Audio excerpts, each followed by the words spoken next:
दीप्ती, हा, बोल. हे बघ मी टिफिन किचन वर ठेवलाय भरून, तेवढा आठवणीने घेऊन जा. यार मला नकोय टिफिन. नकोय, घेऊन जा. अरे यार, हा प्लास्टिकचा टिफिन इज्जत करायचे काम आहे. नको मला. दीप्ती, टिफिन घेतलास ना? नको मला. अगं असं काय करतेस? थांब, मी देते, थांब.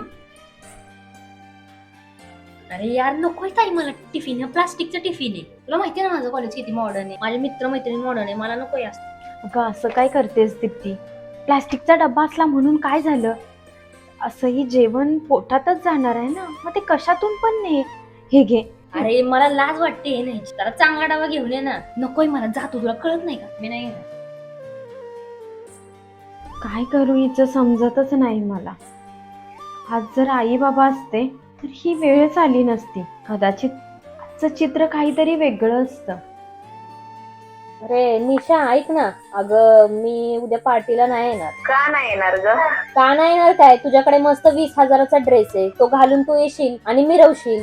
आणि माझ्याकडे सध्या 2,000चा पण ड्रेस नाही. आणि त्या आम्हाला सध्या खर्चाला पण पैसे नाही देत कोण. अगं दीप्ती, तसं नाही. खरं तर मला तुझी ताई खूप आवडते. अगं तुझी काळजी करते, ती जीवापाड प्रेम करते. पण माझं तसं नाही. आमच्या घरात कोण कोणाशी बोलत नाही. अगं आमच्याकडे पैसा असून काय उपयोगाचा? कोण कोणामध्ये नसतं. ठेव. काय वेडाबाई, ऐकलत का मैत्रिणीचे बोलणं? अगं तू वेडी आहेस दीप्ती.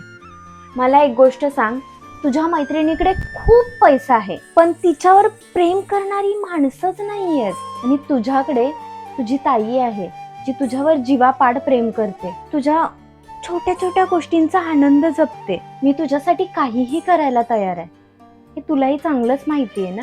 आणि सगळ्या गोष्टी पैशानेच विकत नाही घेता येत. आणि तुझ्या मैत्रिणीकडे खूप पैसा आहे पण प्रेम नाहीये. मग सांग मला आता, तू खरी श्रीमंती कोणाकडे आहे? तुझ्या मैत्रिणीकडे की तुझ्याकडे? तुझ्याकडे पैसा नाहीये पण तू खूप सारा आनंद घेऊ शकतेस आणि तोही विकत नाही, हक्काचा.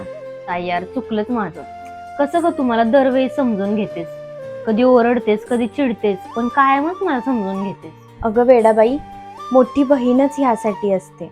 आपल्या लहान भावंडा चुकत असतील सतत तर त्यांना खडसावून सांगते, कधी प्रेमाने सांगते, कधी मायेने जवळ घेऊन सांगते, पण हक्काने समजावणं सोडत नाही. त्यामुळे मोठी बहीण असणं खूप गरजेचं असतं.